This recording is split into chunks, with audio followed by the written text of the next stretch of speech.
హే friends, ఈ వీడియోలో మనము రియాక్ట్ ఇంటర్వ్యూ క్వశ్చన్స్లో వాట్ ఆర్ రూట్ పారామీటర్స్ ఈ క్వశ్చన్ డిస్కస్ చేద్దాము. Route parameters are dynamic values in a URL. They allow us to pass data like ID, name or product number through the route.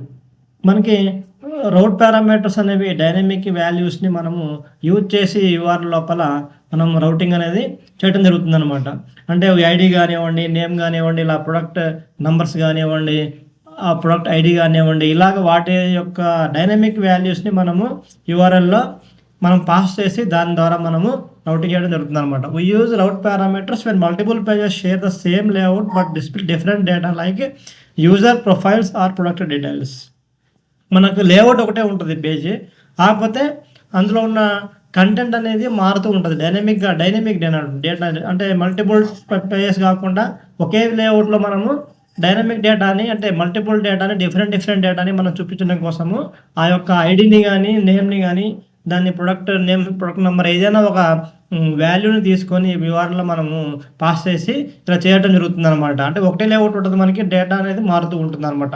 ఒక example మనకి products కానివ్వండి, user profiles కానివ్వండి, ఇలాగ వాటికి అనమాట. For example చూసినట్టయితే ఇక్కడ యూజర్ ఐడి అనేది మనము డైనమిక్గా మనం చేంజ్ చేస్తూ ఉంటాము. యూజర్ ఐడి ఇక్కడ 1 ఉంటే 1 యూజర్ది మనకి వస్తుంది, 2 ఉంటే 2 యూజర్ది మనకి వస్తుంది అనమాట. ఇలాగా in React Router we define parameters using a colon symbol like ఇలాగా మనం కొలన్ యూజ్ చేసి ఇలాగ ఐడి అయితే ఐడి, నేమ్ అయితే నేమ్, ఏమైతే ఆ డైనమిక్ వాల్యూ ఏదైతే దాన్ని మనం పాస్ చేస్తాం అనమాట. We access this value using the use params hook అనే ఈ యొక్క హుక్తో మనము వీటిని వాల్యూని ఏం చేస్తామంటే యాక్సెస్ చేస్తాం అనమాట.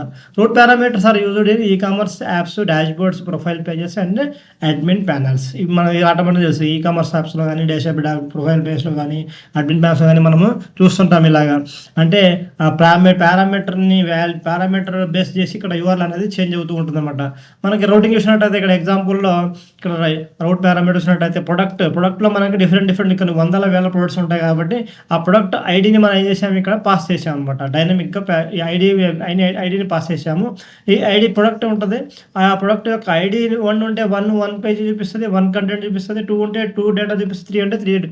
అంటే ఏ ప్రొడక్ట్ ఉంటే ఆ ప్రొడక్ట్ ఐడి ఉంటే ఆ ప్రొడక్ట్ సంబంధించిన డీటెయిల్స్ మొత్తం మనకు చూపడం జరుగుతుంది అనమాట. అంటే మనం అమెజాన్లో ఫ్లిప్కార్ట్ చూస్తూ ఉంటాము. ఇలాగా మనము డైనమిక్గా వాల్యూస్ని పాస్ చేయడం జరుగుతుంది అనమాట. దీనినే ఏమంటారు, రూట్ పారామీటర్స్ అని చెప్పేసి అంటారు.